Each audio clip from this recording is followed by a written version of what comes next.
Neither Elon Musk nor anybody else will ever colonize Mars. Hi, I'm Scott Ott with Bill Whittle and Stephen Green, and this episode of Right Angle is brought to you by the members at BillWhittle.com. Gentlemen, that's the headline of a story on the website defector.com by an author whose name is Albert Burneko, Burneko.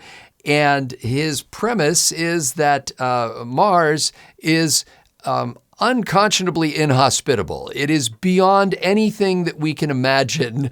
And anybody who has a fantasy about an ongoing colony on Mars or terraforming Mars or anything like that is out of their bleeding mind. Steve, we'll start off with what he starts off with with the fact that Mars apparently lacks an essential ingredient called a magnetosphere. Unlike Earth, it does not have that kind of the magnetic pole kind of system, and therefore Mars is utterly vulnerable to deadly cosmic rays and constantly beating against it. He mentions the resupply time for getting anything to Mars, which can be up to 9 months, but you could solve that if you were constantly launching rockets there.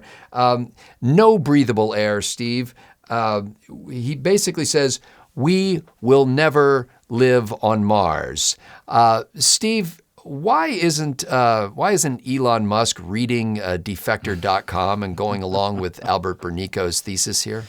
Well, he's a man with a dream. He's a man on a mission. There's that for starters. This idea of terraforming Mars, I'm pretty sure that's impossible for reasons you just listed. If we're going to live there, and I guess we're working on it, Musk is, it's going to have to be underground. That's why he's got the boring company. He's learning how to dig great big tunnels with one of his many companies, and I imagine that piece by piece they're going to ship one or two of those massive boring machines on starships to Mars. And by the way, that is the whole plan.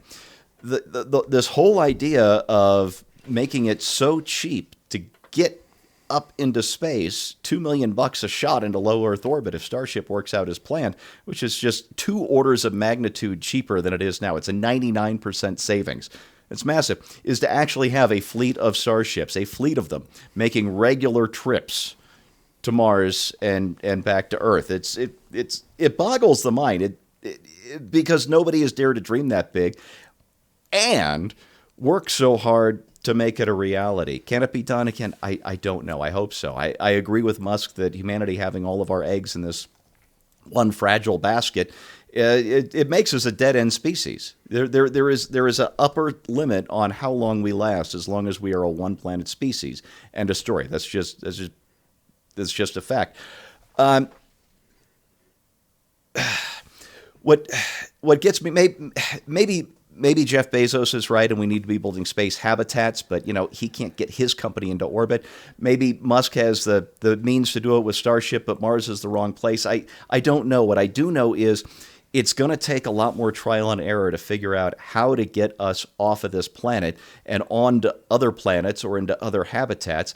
And you don't start that process by saying no.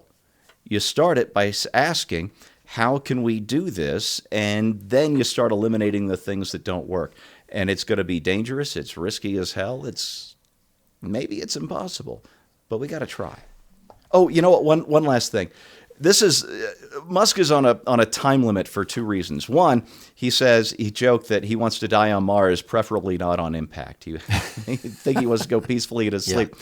Yeah. And the other is, progress isn't always guaranteed. We go through periods where we forget arts that we had mastered. And there may come a time where humanity forgets how to build rockets. And so we got to start doing this while we still know how. Bill Whittle, but let me just say this. The defector.com article is worth reading no matter how you feel about this issue, just because the guy is a pretty funny writer. This Albert Burneko, who wrote this article, it's well written in the sense that it's a lot of laughs. One of the things he points out is that people seem to think they've got this idea, perhaps derived from the character in Jurassic Park, who basically said life finds a way, and he said No, in fact, life does not find a way. He said, if in fact, as far as we know, life has not found a way anywhere but Earth. But even on Earth, he uses the two examples of the South Pole and Mount Everest, where he basically says, despite the fact that it is, both of those places are awash in the most living place in the universe, this amazing biosphere, essentially nothing can grow on the South Pole, 2,800 meters above sea level. Nothing can grow on Everest, that's 8,800 meters above sea level. And there's no reproducing animal populations. There's no availability of water. There basically are inhospitable places on life in the midst of what is essentially, on a universe-wide basis, could be considered the Garden of Eden. And so it's not reasonable to suggest that somehow we're going to just be able to start growing plants on Mars and they will suddenly create an atmosphere, even a contained atmosphere, of enough oxygen to keep us going with any kind of sustainable and reproducible colony. Is this guy just being provocative and at times hilarious, or does he have a point?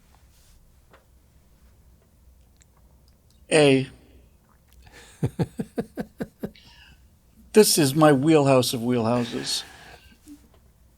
If he's making the argument that life is unlikely to evolve on Mars, then he's correct about that argument. No, he's saying you can't bring it there and make it survive. Well, let me Mars. tell you a couple things that this guy may be unaware of. There are hundreds of people that are living on Antarctica right now, and they're living in temperatures that are right around 72 degrees Fahrenheit. And guess what? They're eating 3 meals a day, and they're breathing air, and they're having conversations, and they're doing science, and they're doing research. They're doing all of this in Antarctica. They're doing all of this right this second. His argument is that Mars is far too inhospitable to support life. He's basically saying that the temperature on Mars is probably around 70 degrees below zero, is probably a pretty good average temperature, and the air is so thin that if you were to leave your pressure chamber, you would black out within 4 or 5 seconds and be dead within less than a minute. And I'm here to tell you that every single person that is watching this show right now has probably spent hundreds and hundreds of hours, certainly scores of hours, in conditions where it is 70 degrees below zero outside, and if you are to lose the pressure of your containment vessel, you will be unconscious within seconds and dead within minutes. Anybody who's ever flown a jetliner has flown in conditions that are essentially the same as Mars. It's 70 degrees below zero outside. The atmospheric pressure is a fraction of what you need to stay alive, and we do, some hundreds of millions of people do this every single year without a second thought. We sip our peanuts, we drink our Coke, and so it's not as hard as this idiot is claiming it to be. We do it for less than a day at a time. Though we do it for less than a day. It's not a reproducing population that lives in those circumstances. But we, each one of us individually does it one day at a time. But at any given time on the face of the earth, there are tens of thousands of humans that are alive at this exact moment, no matter where you are and no matter what time of day. There are tens and tens of thousands of humans that are living in conditions of 70 degrees below zero Fahrenheit and atmospheric pressure, just a few percentage of what it would be at sea level. And it's going on, and it has been going on since the 1950s. So that's strike number one against this clown. The idea that a supply mission takes nine months to get here from Earth is true if you have one truck. It's also true that if you have one truck, it's going to take a long time to stock the Ralphs because there's a lot of other Ralphs that you have to visit. But if you've got a plan to send a continuous string of things, then the next mission doesn't come in 4.5 months. The next supply mission arrives at 1800 that day. That's how this thing is supposed to work. That's how it's planned to work. Now, if this guy were making the case that interstellar travel is impossible, then he might actually have a case where this is an actual fantasy that is such an engineering hurdle that is essentially an impossibility. But Mars is a piece of... Interstellar travel is, as we sit in the 21st century, impossible for the foreseeable future. There would have to be significant breakthroughs in our understanding of physics for us to be able to reasonably do this. But we've had those. Let's not forget, by the way, that this reminds me very much of the kind of guy who said that if you ever made a train that went 60 miles an hour, everybody on board would die because the pressure of the air being compressed into your lungs is a mathematical certainty.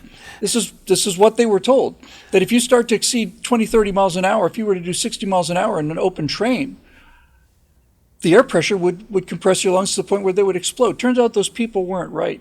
So look, he knows that this is clickbait. I know it's clickbait.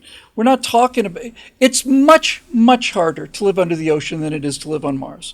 But let's not, I think my point stands. At any given point on planet Earth, tens of thousands of human beings are alive, well, grumpy, uncomfortable, not sleeping, arguing with each other, calling each other fat, sitting there next to each other, reading boring magazines, looking at their iPads, doing everything that humans do, and we do it without any trouble whatsoever. This is simply the same engineering problem, just further away. It's harder than commercial air flight, but commercial air flight is much, much harder than being a hunter-gatherer, and we managed to pull this off relatively quickly. So the worst thing that's going to happen to us once we do colonize Mars and we're living there is that we will be complaining about the quality of the snack foods and the selection of movies that we're able to watch in our life. No, the movies will be easier than the snack food. Mark my words. Well, I'll tell you what. I think if anything, first of all, I thoroughly enjoyed reading this because the guy is a good writer and it's funny to read. But I think it also illustrates the challenge that people like Elon Musk face when trying to do something like this. I mean, he's not completely off base when he talks about some of these challenges. And that's the amazing thing, I think, when I came away from the article was, given the lack of magnetosphere, the lack of any kind of, there's, as he would say, not a single gasp of breathable air on the entire planet. Despite all of those negative factors, Elon Musk is not just fantasizing about this, he is building things to do it.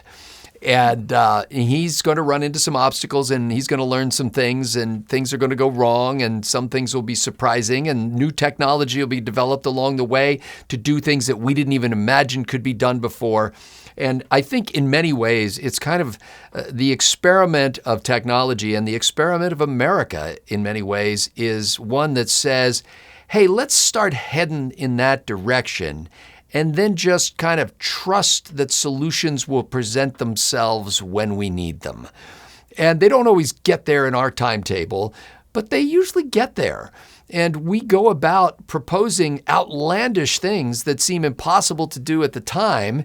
And yet, as we go, we innovate and we develop ideas and new technologies are born and people come to work together in new ways. And so I just love this kind of interplay of, the positive guy saying, hey, I'm going to Mars, and the other guy saying, nobody will ever go to Mars. And they're both basically talking about the same set of challenges, but with a different point of view. I fully expect that someday Elon Musk is going to invite Albert Bernico to take a trip with him to the surface of Mars, and the snacks will be just fine on board. For Bill Whittle and Stephen Green, my name is Scott Ott. Thanks to the members at BillWhittle.com for making Right Angle possible.